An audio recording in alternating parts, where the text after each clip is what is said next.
Yo, fellas, so New York Football Giants Hard Knocks episode 2 is in the books. I said this last time, but we just gonna keep dragging this Saquon shit out. It's just gonna piss me off more and more every episode, just watching They the do it on teams purpose. drop, They the do it on purpose. conversations. It's just like, yo, we lived through it. We seen him go to our rival, and y'all still making us live through it again. But of course, one of the biggest things standing out in that conversation, he's telling Joe, like, listen, yo, I already told you what it is. You know where I want to be. So, I mean, if you go let me test free agency, it is what it is. Right. So from a fan perspective, like, you can't really, like, yeah, Saquon turned down the number he did, but at the end of the day, he did tell Joe he wants to remain a Giant. I've wanted to be there for his career. And what do we always talk about fans, right? The culture. Saquon Barkley is a New York Giant. It's going to seem really weird seeing him in a Philadelphia Eagles jersey next season, Hurts, but I digress.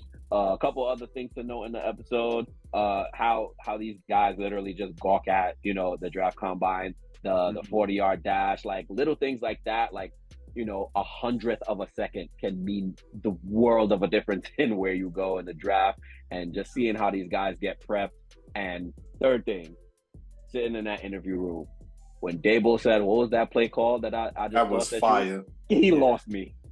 That was fire. Me. I was just like, yo, we hear it every Sunday. We get a little tidbit of it on the mics on the field. We hear the play calls. We're just like, yo, I don't know how they remember all that. Obviously, everything is an analogy for something else. You got all the different routes. You gotta, put up your protection, see where it's going, read the defense, make your audible, so on and so forth.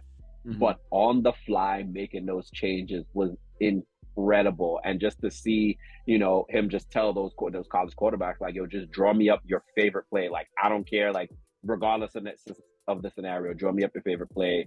Tell me where the protection is. Tell me who's running what route and what's your favorite throw to make. And Dable's hitting them with all these different scenarios. It's kind of just like us, going to 9 to 5, and they're giving us a scenario in the interview. Yep. Same thing. But the recall ability for those quarterbacks is amazing. But Darnell, just want to kick it to you real quick. Like, talk to me about your the biggest takeaways, what you got from that episode, aside from that trash conversation with Joe Schoen and Saquon Barkley. Yeah. I think I think the draft combine was very interesting to see behind the scenes of how these teams really go through evaluate, and how it's sort of like the Super Bowl for all the people in the front office. You know what I'm saying? Like, it's almost like their way of just getting in, connecting, and just seeing the deep. It's a big event. It's a big event. You know what I'm saying? And so, like, people are like, that's never going away. That is a way. That's almost for their way to. That's like their vacation. They get there and, like, yeah, I'm sitting behind a desk the whole time, but now I'm sitting down, I'm talking to people, I'm actually connecting, and I'm trying to see how I could build this team out right now, way before we get started in August, before, like, the main training, like, preseason begins. So that was my outlook. And I said, like, just piecing it together, like, seeing Xavier Worthy and happen to just fall out of heaven straight to the Kansas City Chiefs. He went late first round. Late first round. Yeah, late because first he broke the 40 record. Broke the 40 4.22. 4.22. And it's like, and he gets drafted by the Chiefs. Mm-hmm. You know what I'm saying? Make it make sense, man. Like, this three-peat is probably really possible for the Chiefs right now. What have we been saying since Tyreek left? They need a downfield threat. Dude, but you know what's so crazy? His grade was a third round. Right. He was a third round grade wide receiver, and because he ran a 4.2 raise his stock. As I say, that hundredth of a second broke the record. Now it's like, oh, nah. Changed it. Yeah. So, but I would say that's it for me. Like, just seeing that and just seeing, like, the relationships that they build, and actually just seeing them interact with other teams. I think that was my biggest takeaway so far. Maneuvers. Another thing that caught my eye was, like, these dudes with trade proposals and stuff ain't no different than us in fantasy, hitting each other up on side text, like, yo, I'm doing bad in this spot. Let me talk to me. Like, and it's interesting where he's like, well, if you're trying to get out of that spot, don't make any moves until you talk to me. Like, obviously put your feelers out there, see what you can get, but don't finalize anything until you talk to me, because you're just essentially putting yourself in the mix. Now, my next question is, who's texting Shefty? Because clearly Right. he knows about all this stuff going down. And those are the conversations that we're getting abreast of when he tweets it out, when he goes on ESPN on First Take and Get Up in the Morning, and he gives us this kind of information like Giants are interested in moving up for such and such or doing this. So there's always someone willing to leak that information. But talk to me about just the relationships between the teams, how the GMs get along, and kind of just try to move players and get different pieces together to make a Super Bowl roster, hopefully.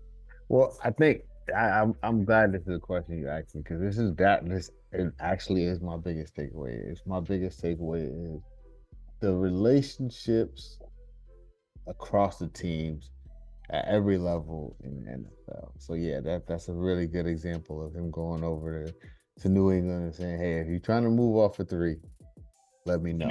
Let me know. So there's there's all these conversations that happen that Shefty doesn't get, information.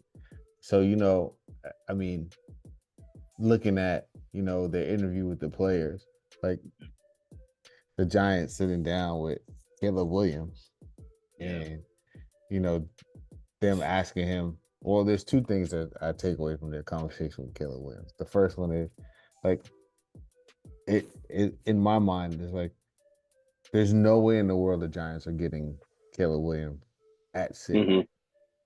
But the conversation is had because how does this kid react to a team and a coach and a GM that don't have a shot? What's his focus? How's his demeanor? How's he responding to the coaches and the GM in this interview? Because I'm 100% sure what's happening is they're going back and they're not having the conversation with Chicago. Well, here are our takeaway notes on him. This is what we saw. This is how he was with us. This is what we felt. The other takeaway from the Caleb Williams interview room, the play that he drew up was just complete ass. he just threw anything up on the board, just so he can say that he did it. But it was unders and a seam. Yeah, it was the unders and a seam, and basically beat the free safety before the ball gets there. Yeah, but I think he did that on purpose. He's like, why am I even like? I'm going to talk to you. Yeah, I'm going 1. Like I'm going to entertain you. Yeah, but I'm just going to show you, like, you know what? I'm not going to give you some of my stuff. Like, you know what I mean? Like some of the other guys are different. It was a lock that he was going to be. But I think even if you're a lock in number 1, I think it's something that should be considered by every young player. That when you get in these rooms, you see it now. Hard Knocks is exposing it. Like, there's a lot of conversation between these teams that are competing to win the championship, because at the end of the day, like, they got to help each other out. Yeah. Like at some point, I'm gonna need you for something. So I need to have a good relationship with you. It needs to be a 2-way street. So just don't think, I'm not getting drafted outside the top 5. So I don't. Yeah, you never know. It might. You never know what the conversations that are happening are. So that's my takeaway. Yeah. Those are my 2 takeaways. There's more, but those are the main ones. Yeah. Those conversations and then Caleb Williams ass play. No, and to your point, right? Like, you're gonna have to go up against these QBs at some point, and what better than to understand how they think, what's in your notes. Because obviously the game tape is going to be there. They're going to be playing. You're going to have the film to see where they go. But you might have had that conversation and been like, you know what? I kind of flustered him when I gave him this defensive look to draw up. Maybe I could do it again. You know what I'm saying? Right. Obviously, they're going to learn through experience. The more snaps, the more reps they get, they're going to learn. But at the same time, that's probably the most time you're ever going to have to talk to these quarterbacks outside of maybe next time, if they end up hitting free agency and you have a chance at signing them. So Sean, I know you had a lot of notes, a lot of takeaways from this game. Jump to you. Talk to me about your biggest takeaways from episode 2. It was a few. Mainly the conversation that Dable had with the quarterbacks.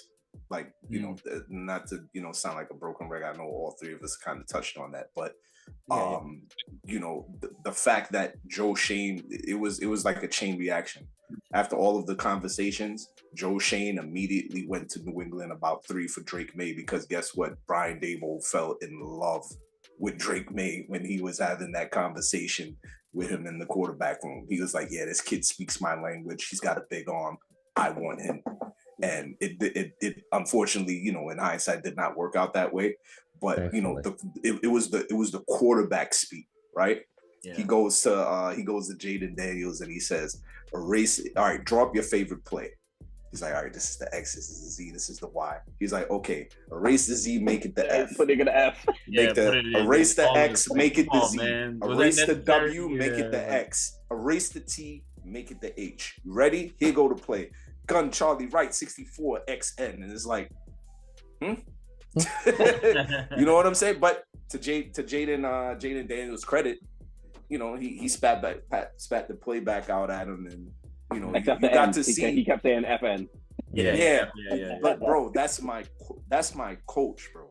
Because you can see that he knows how to reach the young guys. He knows how to talk to them. He sets expectations for what he wants, but then he also endears to the things that they like, and kind of give him, speak to build confidence and a bond between the head coach and the quarterback. And I think that the head coach and quarterback relationship is paramount. It's most important. Second thing that I took away from the conversation was Joe Schoen getting media prep, right? Now, every GM totally messed up, totally botched it. No, listen, every GM, every front office individual has somebody that preps them before they have a conversation in front of the media. And it was interesting to see that, he's trained, he's on point, and especially New York media, right? But a comment that I kind of took away was when he said Saquon, he said, well, when I tried to pay Saquon more money the year that, during the bye week, 13 whatever million, he turned it down and then turned 27. I can't pay him because we gauge salaries by age. There's nothing that I can do. And who's to argue that? You know what I'm saying? Like, the way the Giants have, and just to go off on a little bit of tangent, the way that the Giants have performed offensively, right? It hasn't worked to this point. Even with Saquon Barkley being the focal point, and he's getting a little bit older, and the team having as many holes as it does through the draft, you're not just going to fill the team through the draft. You're going to have to go through guys in free agency at key premier positions that you're going to have to give that money to.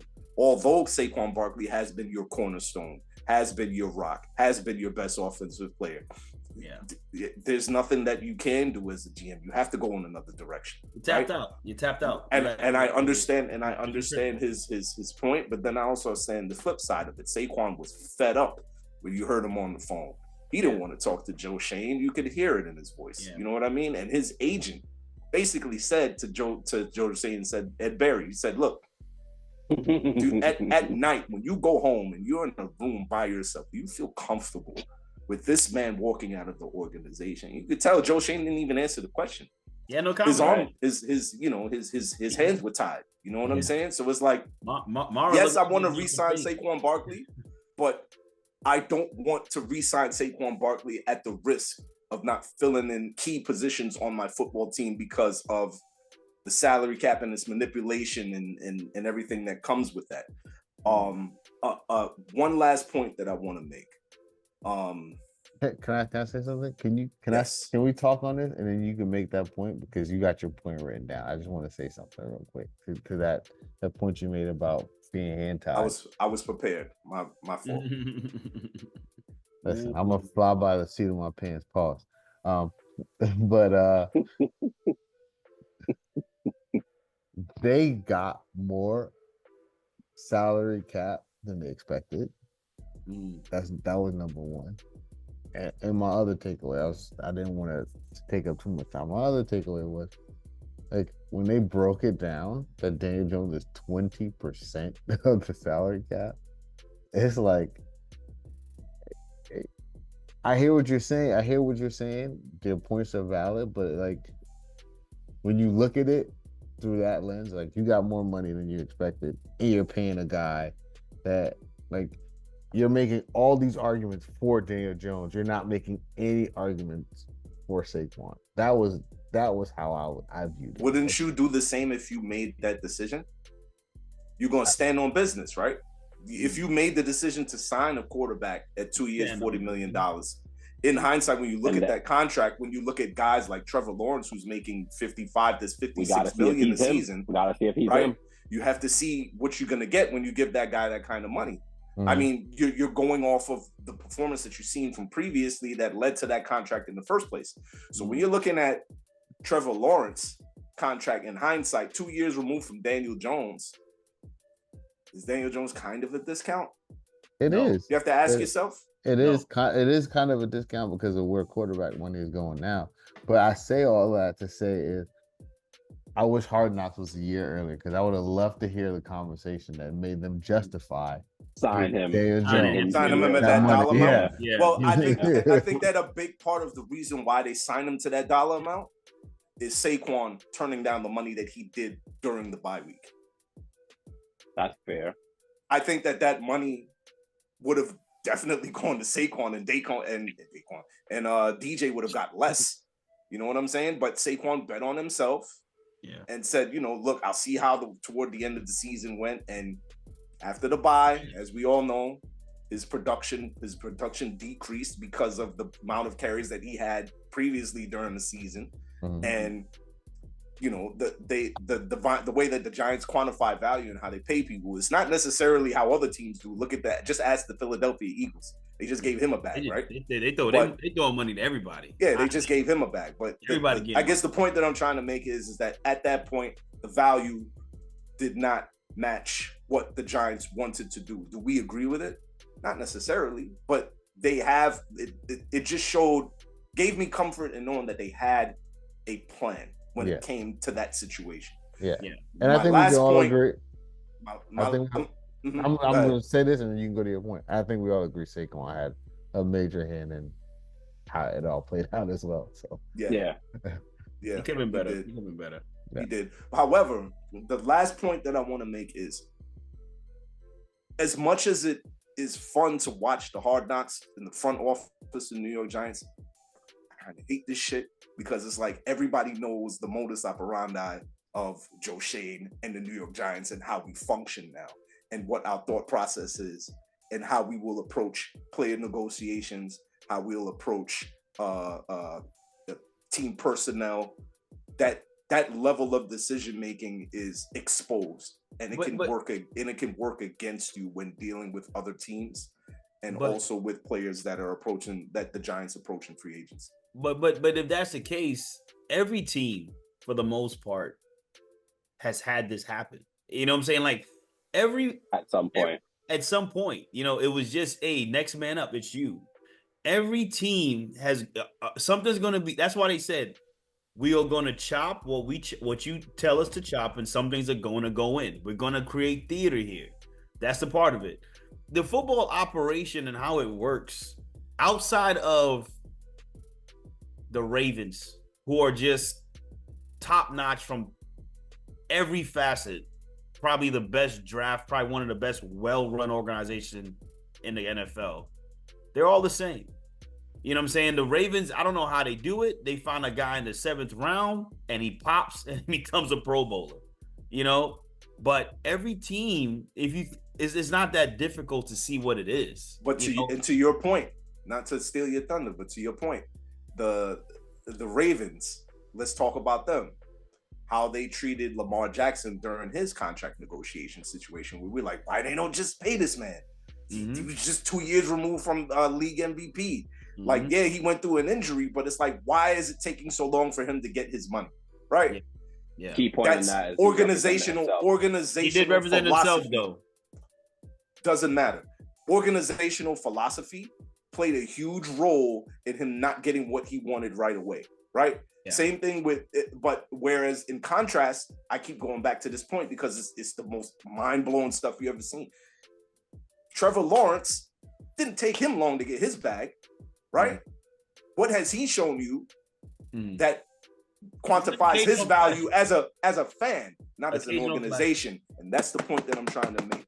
organizations set the standard for what they want, who they want to pay, and where they choose to allocate their money, whether it's based on age, productivity, injuries, market, all of these things.